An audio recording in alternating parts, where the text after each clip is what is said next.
آپ ہادیہ ای میگزین مضمون کی آڈیو ریڈ آؤٹ سماعت کر رہے ہیں۔ سامعین السلام علیکم ورحمۃ اللہ وبرکاتہ۔ میں نازیہ عمر ہادیہ کے شمارے ستمبر کے مضمون کی آڈیو پروگرام میں آپ کا استقبال کرتی ہوں۔ آئیے ہم اس کا آغاز ہادیہ کے زمرے منتخب مضمون جس کا عنوان ہے تعلیم یافتہ بھارت کا خواب شرمندہ تعبیر کریں اور اس کی رائٹر تسنیم فرزانہ ہیں۔ دنیا بھر میں 8 ستمبر کو عالمی یوم خواندگی منایا جاتا ہے۔ اس دن کے منانے کا مقصد دنیا سے جہالت کے اندھیرے دور کر کے آنے والی نسلوں کو ایک بہتر اور روشن مستقبل کی ضمانت دینا ہے۔ بہت سے ممالک میں ہر سال خواندگی کے فروغ کے عالمی دن کی مناسبت سے مختلف پروگراموں اور سرگرمیوں کا انعقاد کیا جاتا ہے، لیکن اس کے باوجود دنیا بھر میں لاکھوں بچے ایسے ہیں جو اسکول نہیں جا پاتے اور تعلیم جیسی بنیادی حق سے محروم رہتے ہیں۔ ہمارے ملک کے مختلف علاقوں میں بھی کم شرح خواندگی کی ایک بڑی وجہ تعلیم اور اس کی اہمیت کے بارے میں آگاہی نہ ہونا اور ناقص تعلیمی نظام بھی ہے۔ شرح خواندگی بڑھانے کے لیے تعلیم بالغان کی اشد ضرورت ہے۔ خواندہ افراد کی کارکردگی ہی ہر شعبے میں بہتر ہوتی ہے۔ بلا شبہ نوجوان کسی بھی ملک کا قیمتی سرمایہ ہوتے ہیں۔ اگر وہ پڑھے لکھے، صحت مند اور گوناگوں صلاحیتوں کے مالک ہوں تو وہ ملک کی اقتصادی ترقی میں ممدد و معاون ثابت ہوتے ہیں اور ملک اور قوم کے لیے ریڑھ کی ہڈی کی حیثیت رکھتے ہیں۔ اس کے برعکس اگر وہ ناخواندہ، بیماریوں کا شکار اور صلاحیتوں سے عاری ہو تو وہ قوم پر بوجھ ثابت ہوتے ہیں۔ دنیا کے وہ ممالک جنہوں نے اس حقیقت کو پاتے ہوئے تعلیم کو فروغ دیا، ملک سے ناخواندگی دور کرنے کو فوقیت دی اور اس کے لیے وسائل مختص کیے، وہ صنعتی اور زرعی اعتبار سے ترقی کی راہ پر گامزن ہیں۔ تعلیم ہر قوم کے لیے زندگی اور موت کا مسئلہ ہے۔ دنیا اتنی تیزی سے ترقی کر رہی ہے کہ اگر ہم نے تعلیمی میدان میں خاطر خواہ ترقی نہیں کی تو نہ صرف یہ کہ ہم دوسروں سے پیچھے رہ جائیں گے بلکہ شاید ہمارا وجود ہی قائم نہ رہے۔ افسوس کہ ہم آج تک تعلیم کے میدان میں خاطر خواہ کام نہیں کر پائے۔ یہی وجہ ہے کہ تعلیم کے میدان میں ہماری حالت انتہائی قابل رحم ہے۔ ہماری ترقی کا خواب اسی وقت پورا ہوگا جب ہمارا فوکس تعلیم پر ہوگا اور ہماری نوجوان نسل زیور تعلیم سے آراستہ ہوگی۔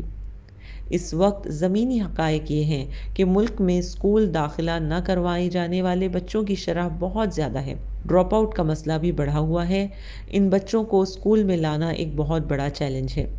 وطن عزیز میں ہمیشہ سے ہمارے ارباب اختیار کی ترجیحات میں تعلیم کا شعبہ انتہائی نچلے درجے پر رہا ہے۔ اب دیر آید درست آید کے مصداق صوبائی حکومتوں نے تعلیم کی اہمیت کو سمجھتے ہوئے اس شعبے کے لیے بجٹ میں ماضی کے مقابلے میں خاطر خواہ وسائل مختص کیے ہیں، جو حکومتی اعلانات، دعووں اور وعدوں کی حد تک تو انتہائی پرکشش اور سحر انگیز دکھائی دیتے ہیں، مگر تعلیمی شعبے میں انقلاب کے لیے ہمیں ان پر سختی سے عمل درآمد کی ضرورت ہے۔ ایک اندازے کے مطابق ملک عزیز میں غریب گھروں سے تعلق رکھنے والے 90% بچے 4 سالہ اسکول جانے کے بعد بھی پڑھنے لکھنے کی صلاحیت حاصل نہیں کر پاتے، جبکہ ملک میں ناخواندہ بالغوں کی تعداد تقریباً 29 کروڑ ہے۔ اقوام متحدہ کے ادارے یونیسکو کی تازہ ترین رپورٹ کے مطابق دنیا بھر میں ناخواندہ بالغوں کی کل تعداد کا 37% حصہ بھارت میں رہتا ہے۔ ادارے کے مطابق ملک میں آبادی کے تناسب سے خواندگی میں تو اضافہ ہوا ہے، لیکن آبادی بڑھنے کی وجہ سے ناخواندہ افراد کی مجموعی تعداد کم نہیں ہوئی ہے۔ رپورٹ کے مطابق بھارت کے خوشحال طبقے سے تعلق رکھنے والی خواتین میں اب 100% خواندگی ہے، لیکن غریب ترین طبقے کے لیے منزل ابھی دور ہے اور اندازے کے مطابق یہ ہدف 2080 تک ہی حاصل ہونے کا امکان ہے۔ ادارے کا کہنا ہے کہ دنیا کی ناخواندہ آبادی کا 70% سے زیادہ حصہ صرف 10 ملکوں میں رہتا ہے اور تعلیم کے خراب معیار کی وجہ سے بھارت میں 90% غریب بچے 4 سال تک اسکول جاتے رہنے کے بعد بھی لکھ پڑھ نہیں پاتے۔ مزید برآں غریب ممالک میں صورتحال اتنی خراب ہے کہ ہر 4 میں سے ایک بچہ ایک جملہ بھی نہیں پڑھ سکتا۔ ناخواندگی کی شرح ملک کے مختلف حصوں میں مختلف ہے، لیکن سب سے زیادہ ناخواندگی دیہات میں دیکھنے میں آتی ہے، جہاں اکثر عورتیں پڑھنا لکھنا نہیں جانتی۔ شہروں میں اگرچہ بیداری کی نئی لہر دوڑ چکی ہے، لیکن ملک کا اہم حصہ یعنی دیہات اب بھی خواب غفلت میں محو ہے۔ اگر ہم ترقی یافتہ قوموں کی حالات کا جائزہ لیں تو پتہ چلتا ہے کہ انہوں نے اپنی ناکامیوں سے سبق سیکھا اور خود احتسابی کے عمل کو جاری رکھتے ہوئے کبھی اپنی غلطیوں کو نہیں دہرایا۔ ماہرین کے مطابق تعلیمی میدان میں ہماری ناکامیوں اور زوال کی ایک بڑی وجہ یہ بھی ہے کہ ہمارے اساتذہ زیادہ تر غیر تدریسی سرگرمیوں میں مصروف رہتے ہیں۔ کبھی پولیو مہم، کبھی ڈینگی آگاہی مہم، کبھی امتحانات اور الیکشن میں ڈیوٹیاں، یا پھر کوئی اور سرکاری کام، جس کی وجہ سے بچوں کی پڑھائی بری طرح متاثر ہوتی ہے۔ ضرورت اس امر کی ہے کہ اساتذہ کو کسی بھی غیر تدریسی عمل میں شریک کرنے کی بجائے ان کاموں کے لیے الگ سے بھرتیاں کی جائے تاکہ اساتذہ اپنے کام پر پوری توجہ دے سکے، ورنہ ہمارا معیار تعلیم پست سے پست ہوتا چلا جائے گا۔ مغربی ممالک کی اقتصادی میدان میں دن دوگنی رات چوگنی ترقی کا راز اس بات میں مضمر ہے کہ انہوں نے 20ویں صدی کے اوائل میں ہی ناخواندگی کا قلہ کما کر دیا۔ ان ممالک میں کھیتیوں میں کام کرنے والے کسان اور کارخانوں میں کام کرنے والے کاریگر سب تعلیم یافتہ ہیں۔ ایسے افراد جو بچپن میں کسی وجہ سے اسکولوں سے باقاعدہ تعلیم حاصل نہیں کر سکے، انہیں ضروری تعلیم دے کر معاشرے کے مفید افراد بنانا تعلیم بالغان کہلاتا ہے۔ ترقی یافتہ ممالک نے تعلیم بالغان کی بدولت خواندگی کی شرح کو 100% تک کر لیا ہے، جس کی وجہ سے وہ قومیں ترقی کی راہ میں گامزن ہو چکی ہیں۔ تعلیم بالغان کی بدولت افراد کو ضروری تصورات کی تفہیم کے ساتھ مختلف فنون سکھائے جاتے ہیں تاکہ وہ کارآمد افراد بن کر ملک اور قوم کے لیے مفید بن سکیں۔ ان پڑھ بالغ افراد کو تعلیم دینا کہ وہ اپنے کھیتوں کو سرسبز بنا سکیں یا کارخانوں میں بہتر کاریگر ثابت ہوں، اس بات کی دلیل ہے کہ کسی بالغ شخص کو تعلیم دینا دولت اور محنت کا ضیاع نہیں ہے۔ ضرورت اس امر کی ہے کہ چھوٹی عمر کے ان تمام بچوں کو جو کسی وجہ سے اسکول نہیں جا رہے ہیں، ان کا داخلہ یقینی بنانے کے ساتھ ایسے والدین جو بچوں کو اسکول نہیں بھیج رہے، ان کی نشاندہی کر کے ان کا تعلیم کا شعور بیدار کیا جائے۔ میٹرک تک تعلیم نہ صرف بالکل مفت ہو بلکہ غریب بچوں کو وظائف، جوتے اور کپڑے وغیرہ بھی دیے جائیں۔ ساتھ ہی ساتھ بالغ افراد کی تعلیم کا خصوصی اہتمام کیا جائے تاکہ ایسے افراد جو بچپن میں کسی بھی وجہ سے تعلیم حاصل نہیں کر سکے، تعلیم کی بدولت کارآمد افراد بن سکیں۔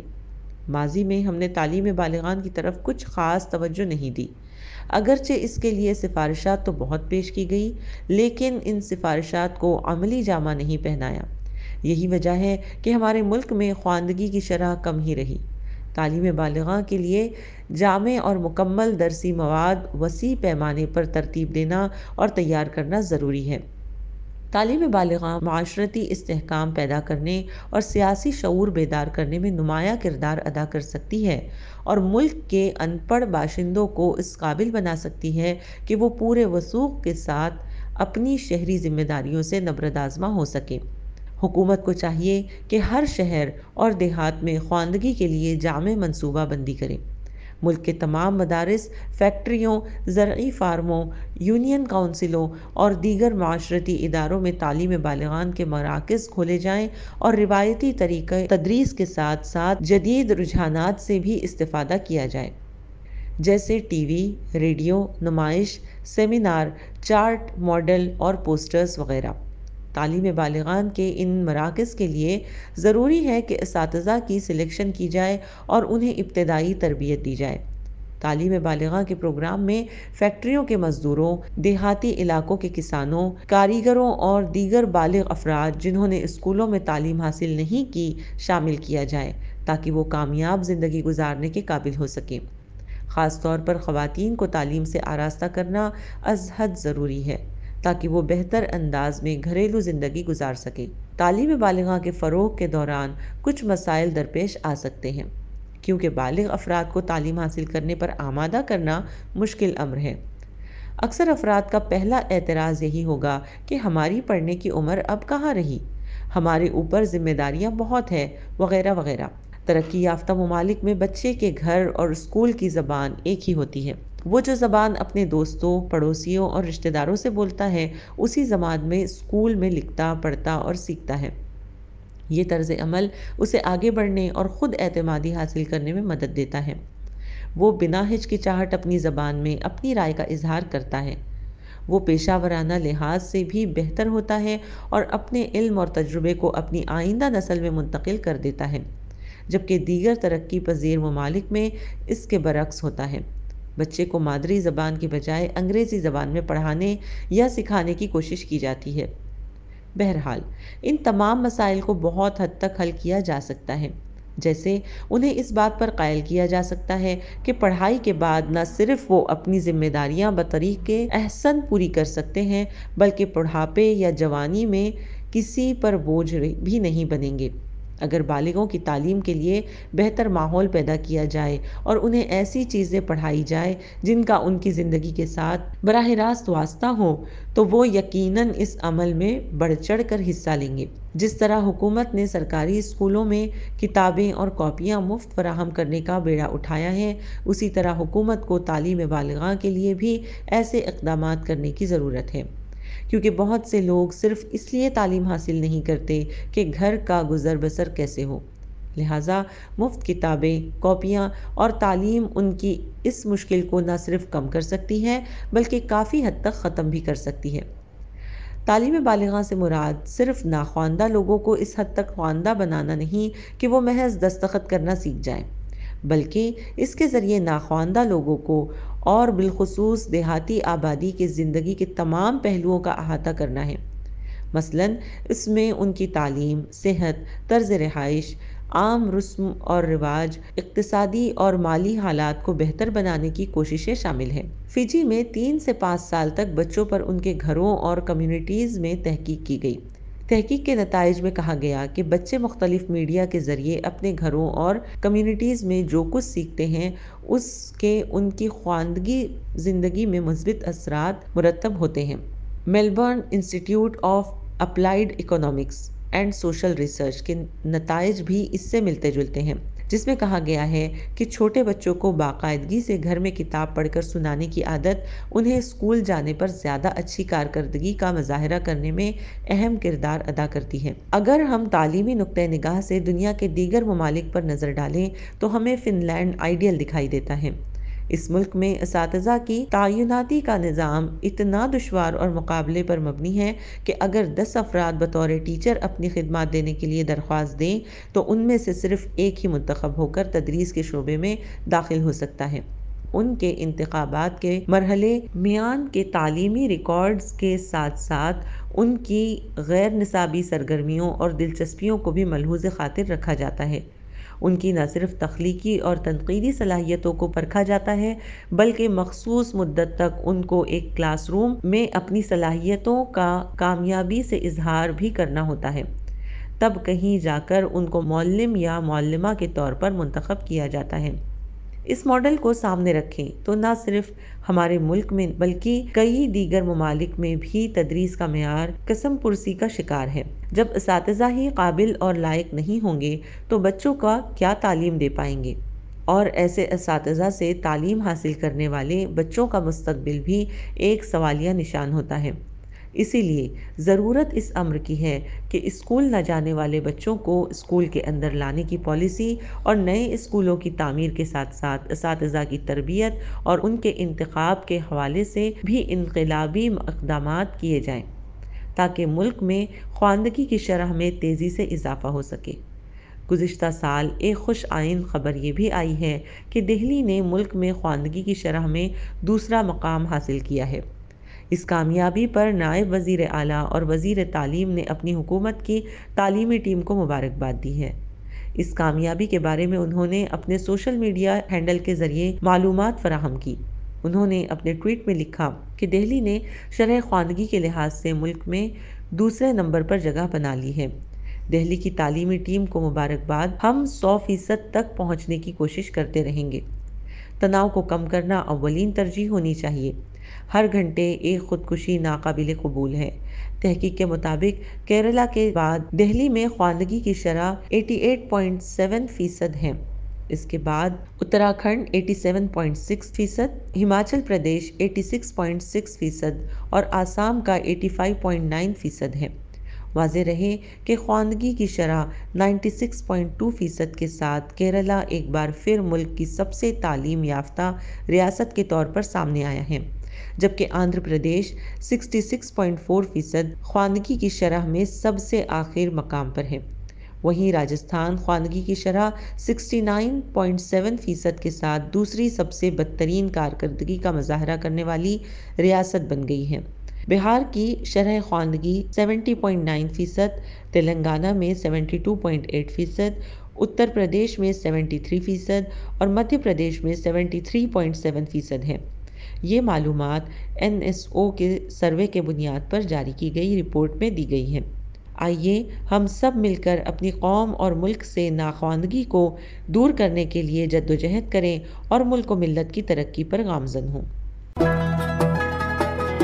ہادیہ مضمون کی آڈیو سماعت کرنے کے لیے شکریہ۔